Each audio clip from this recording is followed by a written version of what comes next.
Okay. I like to do things in threes, so I didn't want to leave it only two stories before I shut her down for a few hours. Welcome back, my little misfits, underdogs, and lunatics. Let's get into Christmas ghost stories number three. North North Sea, 3 a.m. Well, let's see what this is about. I couldn't sleep. The ferry rolled and heaved its way across the North Sea from Amsterdam to Newcastle. Deep down in its iron belly, Sally and I lay in our twin beds. I heard her gentle breathing from across the cabin, but as I say, I couldn't sleep. It was hot. I heard the cars shift in the decks around and below us, and a car alarm ringing a long way off, muffled by bulkheads of steel. I had earplugs in, but I couldn't still hear the ship's engine throbbing. Even so, it wasn't the noise that kept me awake. I wasn't anxious or ill, I just couldn't sleep. Whether it was the movement, the incessant drone of the massive engines, or the heat, or a combination of them all, I don't know. Damn it, but I couldn't sleep. I had to get up. In the faint light from under the cabin door, I pull on my clothes, putting feet into my jeans and dragging my jumper over my head quietly so as not to wake Sally. I picked up my book, then I let myself out. The corridor with its lines of closed doors stretched away, bathed in neon light. The carpet had seen better days, but what do you expect on a North Sea ferry ship? Plying its way endlessly from port to port, always full of special offered travelers. I was on deck too. I checked my watch. It was 2:10 a.m. and there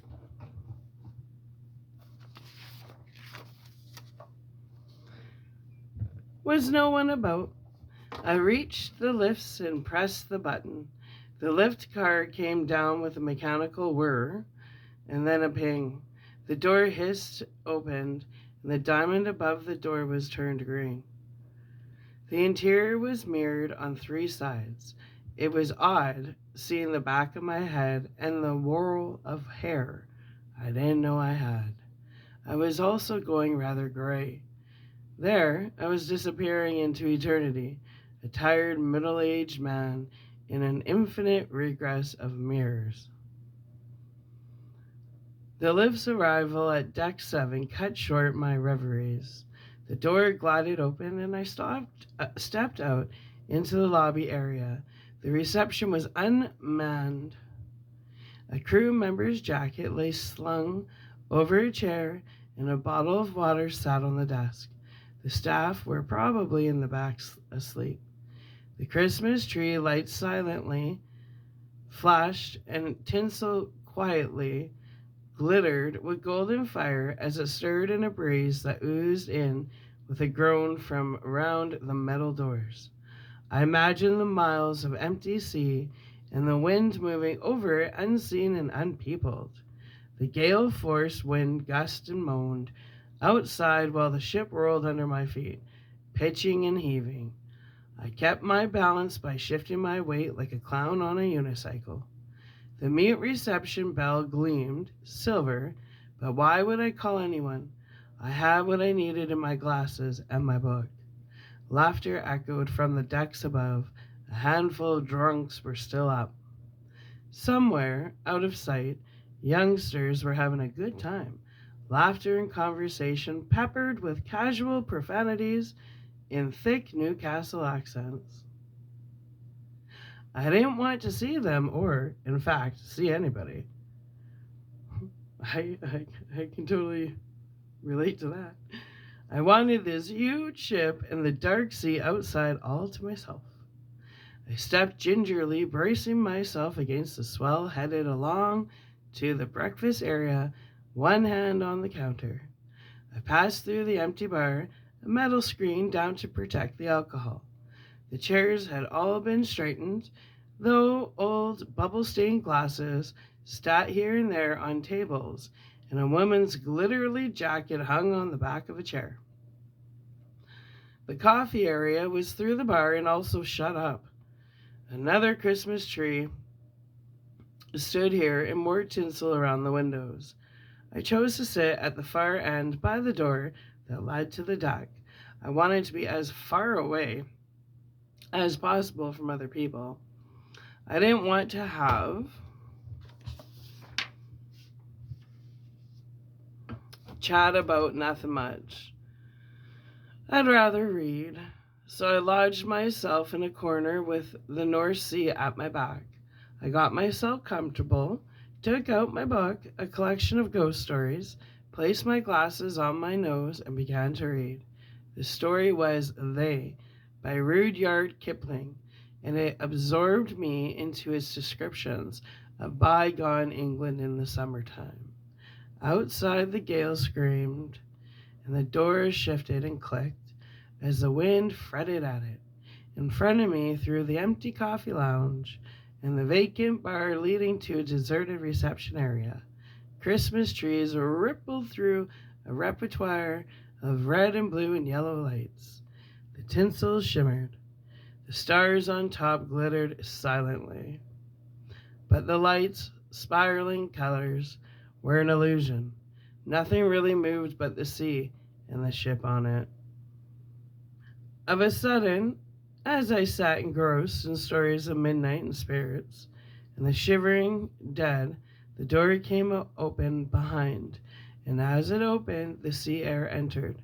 I put down my book. The door's movement unsettled me. It was like it was alive. I studied it, trying to calm my strange fear. Why should I be scared of a door? The bulkhead around it was painted with a red line. I supposed it was to make it more visible in case of an emergency, but it actually gave it the odd look of a mouth with the red paint acting like some freakish lipstick. I laughed at myself, took off my glasses, and rubbed my eyes. My book lay on the table in front of me.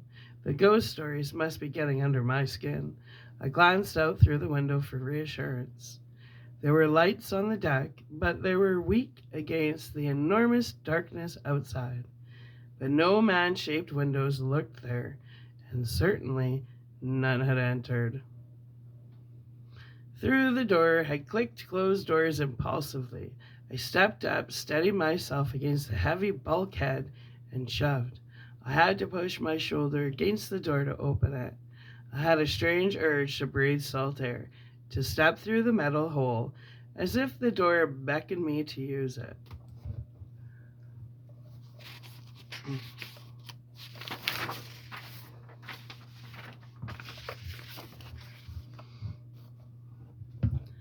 As I opened the door, I realized I was heaving against the wind.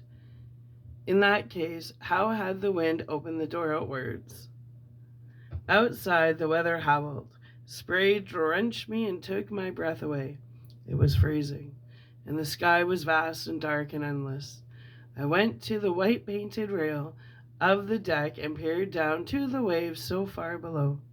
White sea boiled while the ship plowed its way back to England. The captain had said the weather was so rough that he would cut west from Holland to the coast of East Anglia and then follow the cliff line up to Newcastle. Gazing out, I wondered where we were now. I could see nothing, just the North Sea stretching to an unseen horizon. No stars showed behind a covering of cloud. And below the waves plunged, and the ship heaved, and I had the odd feeling that something waited. It occurred to me that it would be easy to kill myself. I could just jump. There was no one around to save me or even see me, and the sea would be so cold. Soon I'd be abandoned, left behind by the ship and alone in 1,000 miles of water 100 fathoms deep. I shuddered. Not like me to think of suicide. It must be the ghost book getting into me again. I returned to my seat in the coffee area and sat. It was warm and strangely calming, being in there with no one while the storm raged outside. but there was no one. And as I flicked through pages, that door kept coming open. I had the sense of it waiting for something. Once, I looked at it, and it was even more mouth like, a hungry mouth at that. I half thought I heard it, whisper, muttering words I couldn't make out, the voices of all the souls the doors had eaten. I shuddered. That was a stupid thought.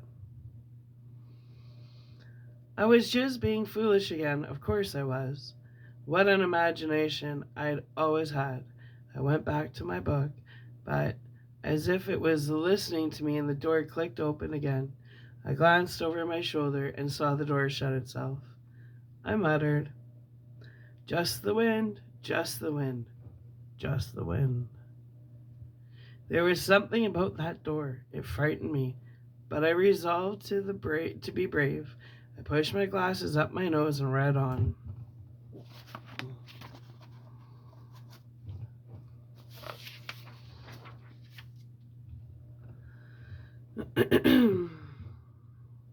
After 10 minutes, one of the crew appeared. He walked down the deck, through the bar and the coffee shop towards me. I looked up and smiled, but it was like he didn't see me.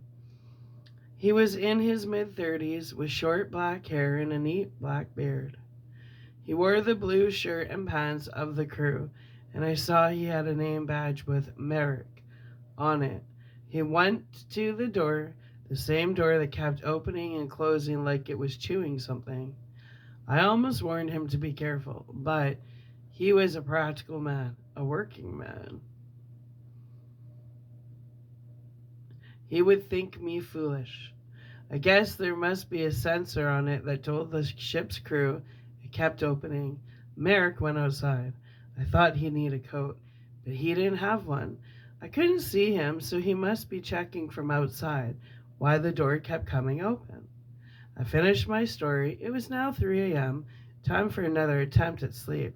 I got up, took off my reading glasses, and returned to our cabin. Sally had slept through it all. I smiled as I laid down on my bunk. How foolish I'd been to think of an old bulkhead door as a hungry mouth. Strange what imagination can do in the middle of the night. The next day we went for breakfast in the coffee area where I'd sat in the depths of the night before. I chit-chatted to the woman serving the coffee as she poured frothy milk into the big mugs. "It's a lot busier than it was in the middle of last night," I said, by way of making conversation. The woman turned to me, smiling. "Last night? We were closed from 7. I laughed. "I know. It was spooky being here on my own, especially with that door opening." She frowned, pointed at the door. "That one?" That door opened on its own?" "Yes, hard to believe such a heavy door could open and shut like that. But they sent someone to fix it. One of the night crew." Her frown deepened. "Night crew?" "Yes, a man with a black beard called Merrick. From his name tag." She stepped back, went quiet.